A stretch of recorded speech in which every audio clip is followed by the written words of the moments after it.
Assalamualaikum warahmatullahi wabarakatuh. Apa kabar penikmat Osomedia? Baiklah, kali ini Osomedia akan membahas film action tentang kisah seorang kepala rumah tangga yang terlihat lemah namun tangguh, tak memiliki ambisi namun dapat menghabisi siapapun. Ya, film ini berjudul Nobody yang dirilis pada 26 Maret 2021. Sebuah film laga seru Amerika Serikat ini disutradarai Ilya Naishuller dan ditulis oleh Derek Kolstad. Bagaimanakah keseruan film ini? Baiklah, tanpa banyak berbasa-basi langsung saja masuk alur cerita film. Film ini bercerita tentang seorang pria bernama Hutch Mansell yang mengalami krisis identitas di usianya yang tak lagi muda. Hutch hanyalah seorang karyawan biasa di sebuah perusahaan kecil milik bapak mertuanya. Sementara istrinya bernama Becca Mansell adalah seorang manajer di sebuah perusahaan ternama. Hutch bahkan selalu dipandang sebelah mata oleh anak remajanya yang bernama Blake Mansell. Blake menganggap ayahnya adalah seseorang yang lemah, tak berwibawa, dan seperti tidak memiliki ambisi dalam hidup. Suatu malam rumah mereka dimasuki oleh dua perampok amatir. Hutch mencoba melawan mereka dengan menggunakan tongkat golf, tapi ia kalah pegangan karena perampok itu menggunakan pistol. Lalu Hutch membiarkan perampok itu mengambil apapun yang mereka mau. Dia sempat melihat tato di pergelangan tangan perampok itu. Tak lama, Blake terbangun dan dengan gagah berani menyerang si perampok pria. Sementara Hutch yang berdiri tepat di belakang si perampok wanita, bisa saja dia lumpuhkan dengan mudah jika saja dia menyerangnya dengan tongkat yang ada di tangannya. Tapi Hutch malah menyuruh Blake melepaskan perampok itu dan membiarkan mereka pergi. Namun, tanpa rasa bersalah, perampok pria itu menunjuk mata kiri Blake. Blake semakin kecewa dengan ayahnya karena membiarkan perampok itu lolos. Tak lama kemudian, polisi pun datang. Salah satu polisi itu mengatakan kalau Hutch sudah melakukan hal yang seharusnya dilakukan demi untuk menghindari hal yang tidak diinginkan terjadi. Sementara salah satu polisi justru terkesan seperti meremehkannya karena Hutch tidak melakukan apa-apa ketika keluarganya dalam keadaan terancam. Karena kejadian malam itu, Hutch merasa semakin diremehkan oleh keluarganya sendiri. Keesokan harinya, di pagi itu Blake memiliki tugas sekolah tentang pelajaran perang. Karena itu, ia ingin mewawancarai ayahnya, namun Hutch mengatakan di saat perang Hutch bukanlah seorang prajurit yang ikut berperang, melainkan hanyalah seorang auditor. Mendengar itu pun Blake semakin memandang ayahnya sebelah mata. Tak hanya diremehkan oleh anak istri, Hutch juga diremehkan oleh tetangganya yang kebetulan baru saja membeli sebuah mobil sport. Blake sangat tertarik melihat mobil itu, tapi dia merasa kalau ayahnya tidak akan mampu membelikannya. Di tempat kerjanya, Charlie yang merupakan adik iparnya juga menyayangkan tindakan Hutch yang tidak berani melawan perampok itu. Kemudian, Charlie memberinya sebuah pistol untuk berjaga-jaga. Berbeda dengan yang lain, ayah mertuanya justru setuju dengan tindakan yang dilakukan oleh menantunya itu. Di tempat lain, Hutch menghubungi adiknya yang bernama Harry Mansell melalui sebuah monitor radio. Harry sendiri adalah seorang buronan polisi karena sebuah kasus kriminal yang tidak dijelaskan dengan Harry. Hutch mengatakan kalau dia sengaja melepaskan pasangan putus asa yang merampok rumahnya itu. Hutch bahkan tahu jenis senjata dengan telur kosong yang digunakan oleh perampok itu. Sepulang kerja, Hutch mengunjungi ayahnya yang bernama David Mansell yang merupakan mantan seorang FBI. Di sana ayahnya bertanya kepada Hutch, "Apa kamu masih ingat seperti apa kita dulu?" Nah, siapakah sebenarnya mereka yang dulu? Nanti kita akan mengetahui itu semua. Lanjut.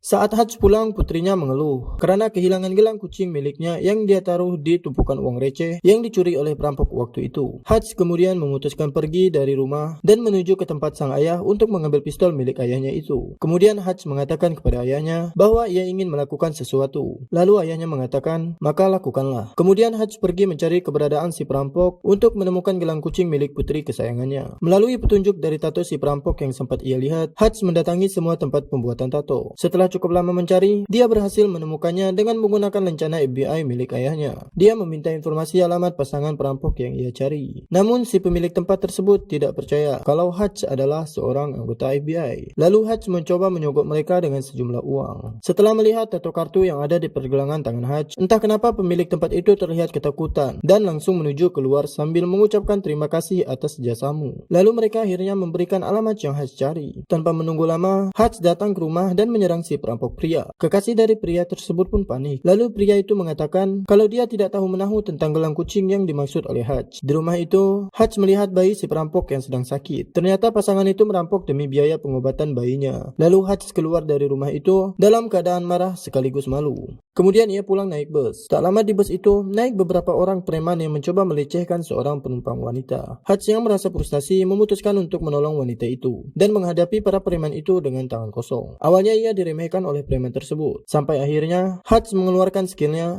Akibatnya para preman itu semuanya pun babak belur. Kemudian sesampainya Hutch di rumah, Becca heran melihat keadaan muka suaminya yang lebam. Di sisi lain ada seorang mafia Rusia bernama Yulian Kuznetsov, akrab dengan sapaan Lian. Ia sedang terlibat keributan dengan sesama teman mafia Rusianya, gara-gara tangan kanannya yang bernama Pavel diremehkan karena berkulit hitam. Akibatnya baku hantam pun terjadi. Tak lama setelah itu, Lian mendapati kabar kalau adiknya tengah berada di rumah sakit. Lalu ia pun bergegas menuju ke rumah sakit itu. Melihat adiknya tengah sekarat, ia menjadi sangat emosi dan berniat untuk membunuh seseorang yang telah membuat adiknya menjadi sekarat. Ya, ternyata salah satu preman yang dihajar oleh Hutch di bus tadi adalah adik dari Lian. Keesokan harinya, Hutch yang tadinya pemurung kini berubah menjadi pribadi yang jauh lebih bersemangat menjalani harinya. Tak lama, dia mendapat panggilan telepon dari adiknya. Harry memberitahukan kalau nyawa kakaknya itu kini dalam bahaya. Kemudian Hutch pergi ke sebuah barbershop bertemu dengan seorang mafia berkepala pelontos bernama Benyon yang merupakan kenalan dari ayahnya. Di sana, Benyon memberitahu siapa sebenarnya Lian. Lian sendiri merupakan seorang mafia penyelundup lukisan-lukisan antik yang merupakan salah satu anggota dari organisasi mafia Rusia tertinggi bernama Obsak. Dia dipercayai mengawasi ratusan juta dolar uang selundupan milik organisasi itu. Di saat yang bersamaan, Lian berhasil melacak keberadaan David Menzel. Lalu dia memerintahkan orangnya untuk menangkap ayah Hutch itu.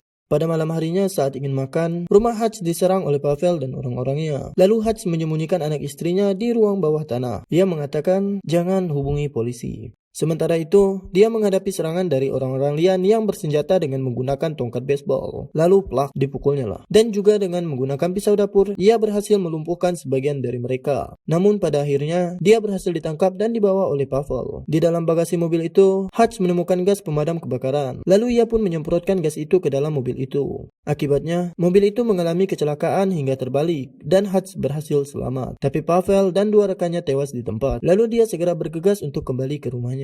Dia juga memberitahu ayahnya agar waspada akan kemungkinan serangan dari orang-orang Lian. Tapi bukannya khawatir, ayahnya justru tersenyum mendengar kabar itu. Sesampainya di rumah, Hutch mengeluarkan istri dan anaknya dari ruang bawah tanah itu. Becca dan Black terlihat kebingungan dengan apa yang baru saja terjadi. Becca meminta penjelasan dari suaminya. Lalu Hutch bilang kalau dia akan menjelaskan semuanya secepat mungkin. Untuk sementara, Hutch menyuruh istri dan anaknya untuk bersembunyi di tempat yang aman. Di sisi lain, orang-orang Lian mencoba menyerang David. Namun ia sudah bersiap dia menghadapi kemungkinan yang terjadi. Akibatnya, dia yang terlebih dahulu melumpuhkan orang-orang Lian. Di sisi lain, di depan orang-orang Lian yang tengah sekarat, Hutch bercerita tentang masa lalunya saat masih bekerja dengan badan intelijen sebagai pembunuh bayaran khusus untuk membunuh mafia yang kebal hukum. Suatu hari, entah kenapa dia merasa kasihan dan membiarkan salah satu targetnya tetap hidup. Setahun kemudian, Hutch melihat target yang seharusnya dia bunuh kini hidup bahagia memiliki istri dan juga 3 orang anak. Dia pun menjadi iri dan juga menginginkan kehidupan yang sederhana seperti itu. Lalu dia meninggalkan profesinya dan memutuskan untuk menikah. Lalu Hutch menemukan gelang kucing milik anaknya yang hilang yang ternyata tersembunyi di bawah sofa. Setelah itu, dia membakar rumahnya beserta dengan orang-orang Lian bertujuan untuk menghilangkan bukti-bukti. Di sisi lain, Lian menjadi semakin geram dan emosi setelah mendengar kabar kalau Pavel sudah tewas. Kemudian dia mengerahkan pasukan yang lebih banyak lagi untuk menyerang Hutch. Beralih ke Hutch. Terlihat Hutch menyiapkan senjata dan meracik bahan peledak untuk menyerang markas Lian. Berkat bantuan dari Benyon, dia berhasil menemukan markas itu dan langsung menembaki anak buah Lian secara membabi buta. Aksi di sini sangat mantap. Uang-uang pun berhamburan. Tak hanya sampai di situ, dia juga membakar markas itu bersama dengan uang ratusan juta dolar yang ada di dalamnya. Setelah itu, Hutch dengan keberaniannya menemui Lian di bar. Lian cukup kagum dengan keberaniannya yang Lian pikir datang dengan tangan kosong. Namun, Hutch tak sebodoh itu. Dia datang dengan sebuah ranjau yang siap meledakkan tempat itu jika anak buah Lian berani menyerangnya. Kemudian Hutch memberitahu Lian kalau dia sudah membakar semua uang miliknya sebagai pelajaran karena Lian telah menyerang rumahnya. Lian pun tak bisa menahan amarahnya. Lenyapnya semua uang milik Obsak, tentu Lian lah yang harus bertanggung jawab karena uang tersebut berada di bawah pengawasannya. Lalu Hutch menyarankan Lian untuk kabur dan melakukan operasi plastik untuk merubah wajahnya karena hanya itulah satu-satunya cara untuk bertahan hidup. Kemudian Hutch keluar dari bar itu. Namun setelah Hutch masuk ke mobil, Lian dan anak buahnya langsung melancarkan serangan. Aksi kejar-kejaran dan tabrak-menabrak pun terjadi. Setelah cukup lama saling serang di jalan raya, akhirnya Hutch berhasil lolos dan sampai ke kantor mertuanya, yang sebelumnya sudah dia modifikasi dengan ranjau dan perlengkapan senjata. Di sana ternyata juga ada Harry yang sudah menunggu dan langsung melepaskan tembakan. Begitu juga dengan ayahnya yang terlihat begitu bersemangat karena sudah lama tidak menggunakan senjata. Di sini semakin seru. Dengan kompaknya ayah dan anak ini melawan serangan dari mafia Rusia tersebut. Setelah berperang cukup lama, mereka bertiga berhasil melumpuhkan orang-orang Lian.